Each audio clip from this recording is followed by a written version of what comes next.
Video, I'll talk about the Strategic Mutual Defense Agreement that has been signed between Pakistan and Saudi Arabia on September 17th.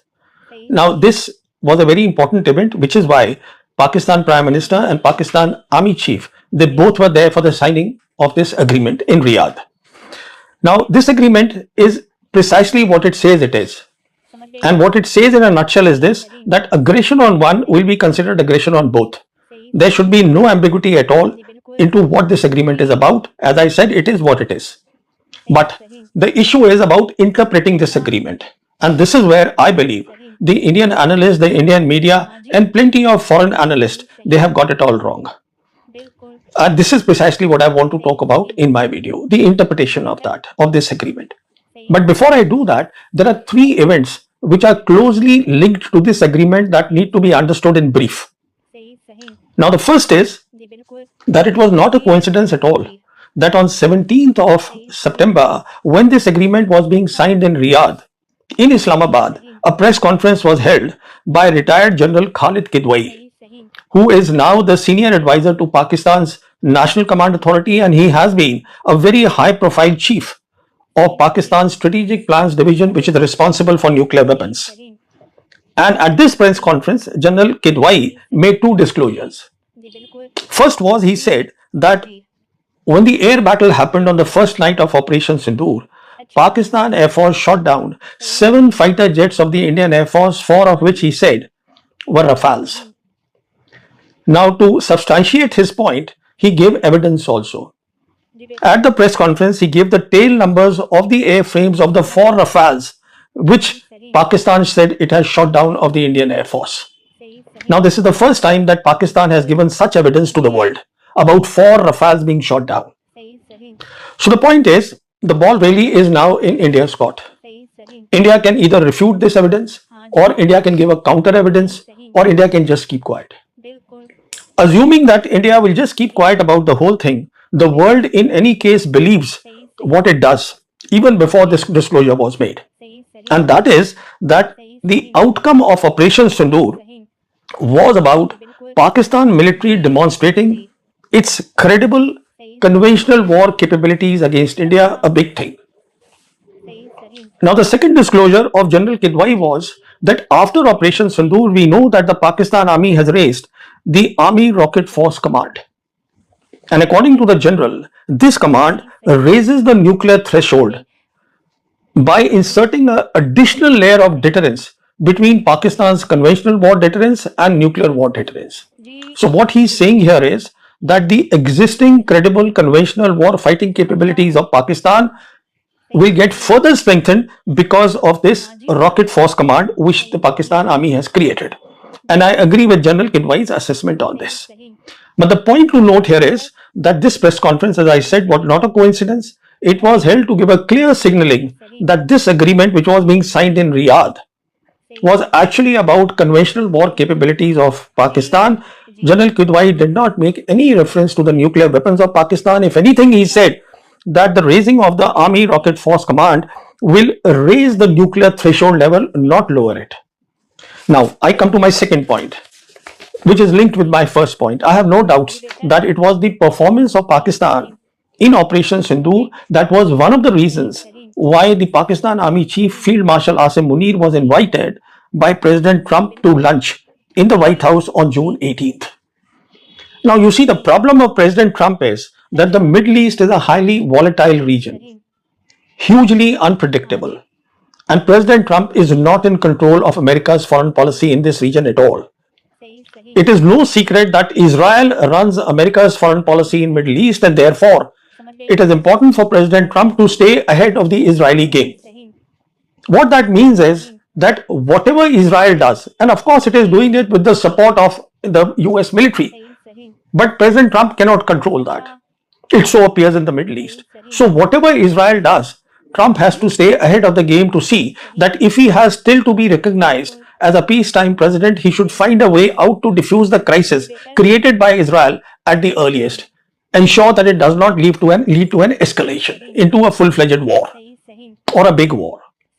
So in this context, I believe, amongst other things, that Trump would have spoken with Asim Munir. He would have got Asim Munir's assessment of Middle East and especially Iran, because there can be no better country to give the assessment on the Middle East and specifically Iran than the Pakistan top leadership. So he would have got that. And I also believe that that is what helped Trump in actually diffusing the problem or ending the war very quickly, that Israel leashed on Iran. So therefore, as far as Trump is concerned, he obviously would want assessment from the Pakistan leadership on a regular basis, and he simply cannot himself be talking with the Pakistan leadership on a regular basis. So the way out that Trump has found is that his close confidant, Sergey Gore, has been nominated to be America's ambassador in Delhi with the additional role of special envoy to South and Central Asia.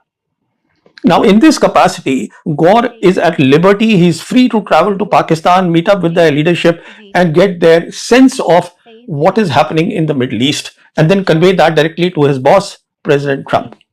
Alongside, Pakistan, we know, is part of America's Central Command. Even the Central Command relations with the Pakistan military, they would have strengthened, because even US CENTCOM would want to know about how things are shaping up or what is going to happen in the Middle East, because America has something like over 12 military bases and over 30,000 troops in the Middle East. And we saw that what used to be called its deterrence, these troops there, actually became its vulnerability during the Israel-Iran war, and I have done a video on this. So Americans obviously would be very worried. They would want to know quick assessments and updates from the Pakistan military, and specifically for the GCC nations, the 6 member nations, where Saudi Arabia is the biggest country. And in all these 6 countries of the GCC, the Americans have their air bases, their military bases. And as far as Qatar is concerned, Americans have the advanced headquarters of the CENTCOM in Qatar. In other words, all these 6 countries of the GCC are dependent on the US security so far.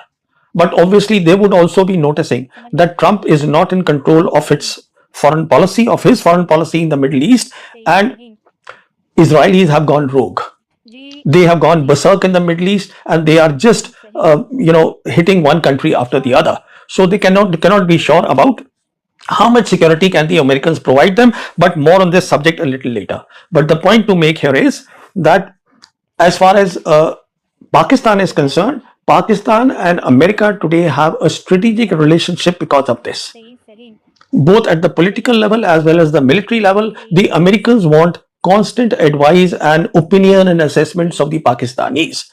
So this is a strategic relationship which has been built, and all because of Operation Sindoor. Now, as far as China is concerned, China will certainly have no problems at all in the Pakistan side giving good assessments to the Americans. Why? Because even the Chinese want peace in the Middle East. They have invested a lot there. In fact, Middle East is very interesting. It is a volatile region, and at the same time, the Americans do not see a competition with China in the Middle East, which is the reason that America has not challenged China's growing role in trade, infrastructure building, energy transition. Now I am talking specifically of Saudi Arabia in reference to the agreement which has been signed. So the Americans have no problem with Chinese growing role, because in these areas that I have just spoken, they actually have no competition with China, so they are keeping away from there. And as far as China is concerned, China has never challenged America's dominance in security in the Middle East. China is the only great power which does not have a single military base in the Middle East, and it has no troop at all in the Middle East. So there is no conflict of interest. So moreover, as far as China is concerned, China has done some positive things. For example, we saw that the Chinese got the Iranians and the Saudis together for a rapprochement in Beijing, and the Chinese got the 14 Palestinian groups together in Beijing. So all this contributes to stability in the region, and obviously Trump cannot be unhappy with this, what the Chinese have done. As far as Saudis are concerned, Saudis today are ambitious.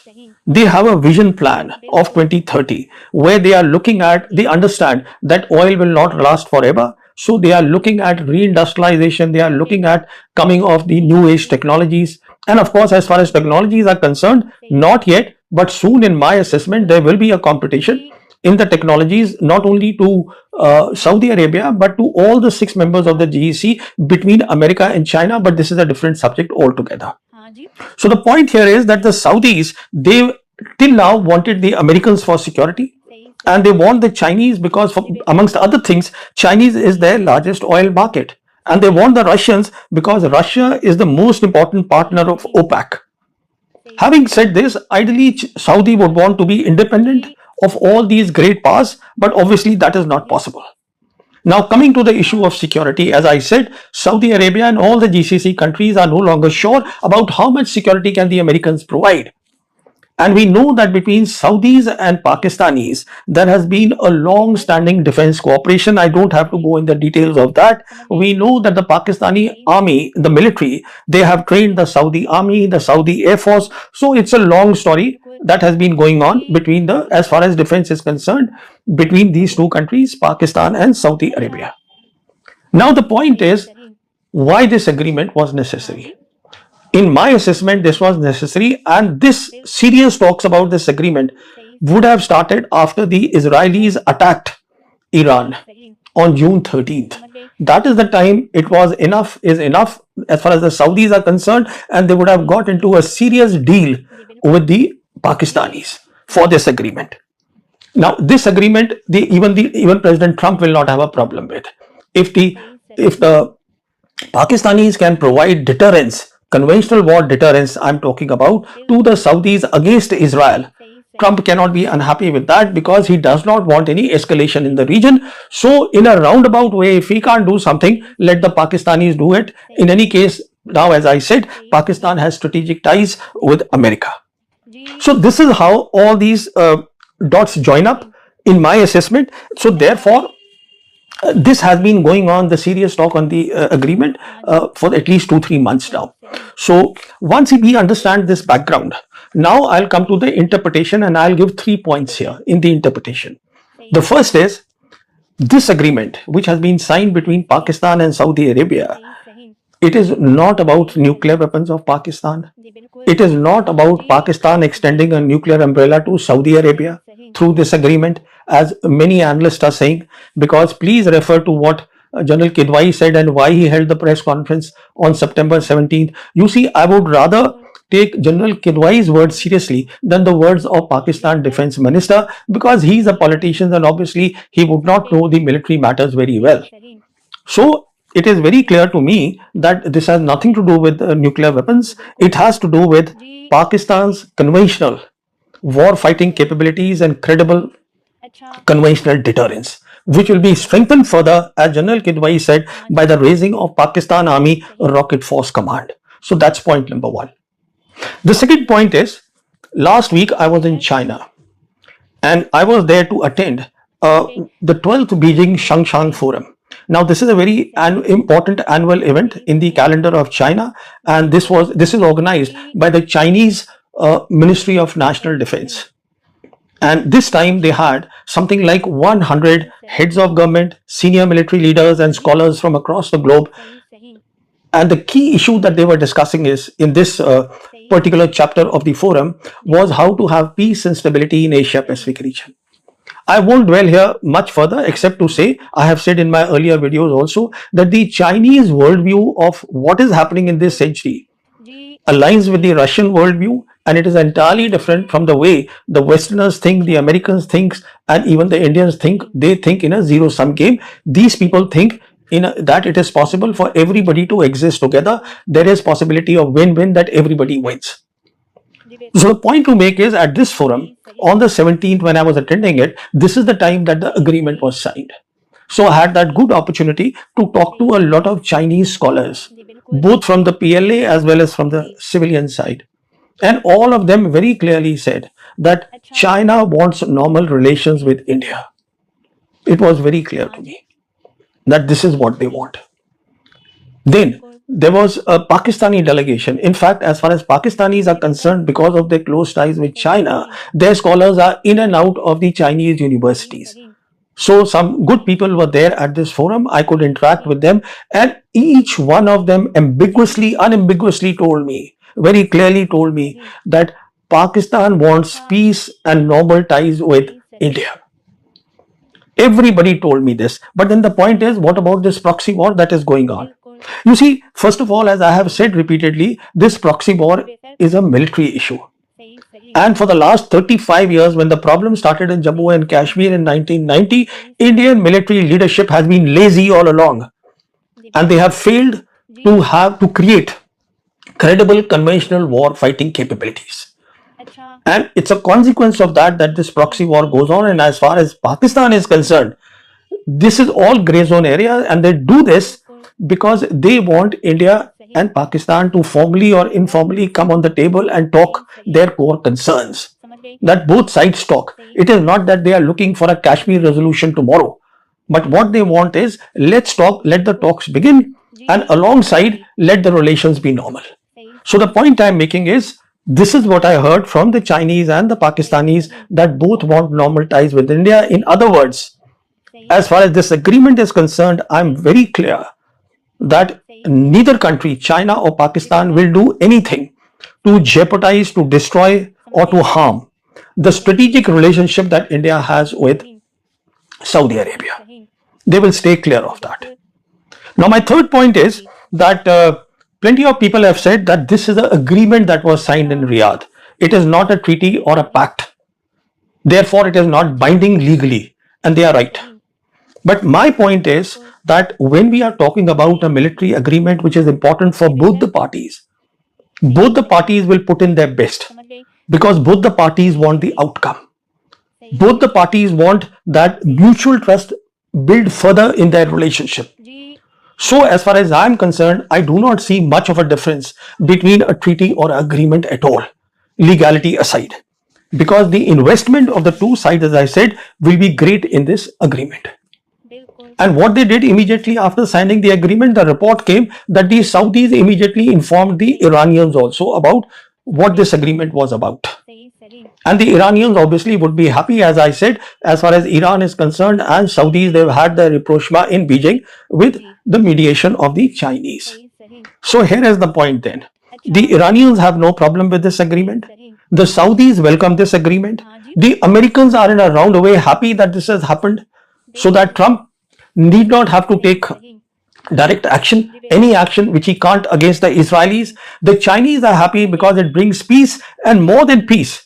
Please remember, I did a video 1 month back where I said after Operation Sindoor, China will help Pakistan to become a leading military power in the region, and that is precisely what has happened. So everybody is happy, and this agreement is not directed against India at all. And it is should be very clear that this agreement has been, or what all has happened, has been possible primarily because of Pakistan's performance as the world saw it in Operation Sindoor. Thank you.